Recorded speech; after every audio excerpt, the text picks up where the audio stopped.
Engineering केल्यानंतर माझ्या बापाने मला सांगितलं की इंजिनिअरिंगला स्कोप नाही आहे, असं काहीतरी मार्केटमध्ये शोध ज्याला स्कोप आहे. मग असं लक्षात आलं की प्रत्येक तिसरा माणूस गुप्तरोगाने त्रस्त आहे. मी चावत आहे ना, तेच तुमचा इलाज करा पहिले कमराच्या वरती. अरे हा बरोबर. तर मी माझं ऑफिसमध्ये पण माझं क्लिनिक चालवतो. फक्त लोकांना एवढंच सांगणं आहे की जे काय बोलाल कोड लँग्वेजमध्ये बोला. काल माझ्याकडे एक माझी क्लायंट आली, ती म्हणली माझा नवरा पार्लेजी सारखा आहे.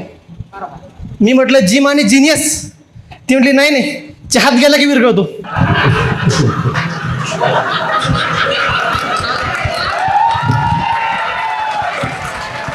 मी म्हटलं याला काय उपाय नाही बाई, पार्लेजी गुण नाही सोडणार बिस्किट बद्दल.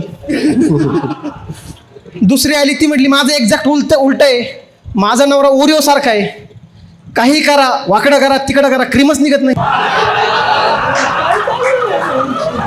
मी म्हटलं तू पार्लेजीवाल्यासोबत स्वॅप कर म्हटलं.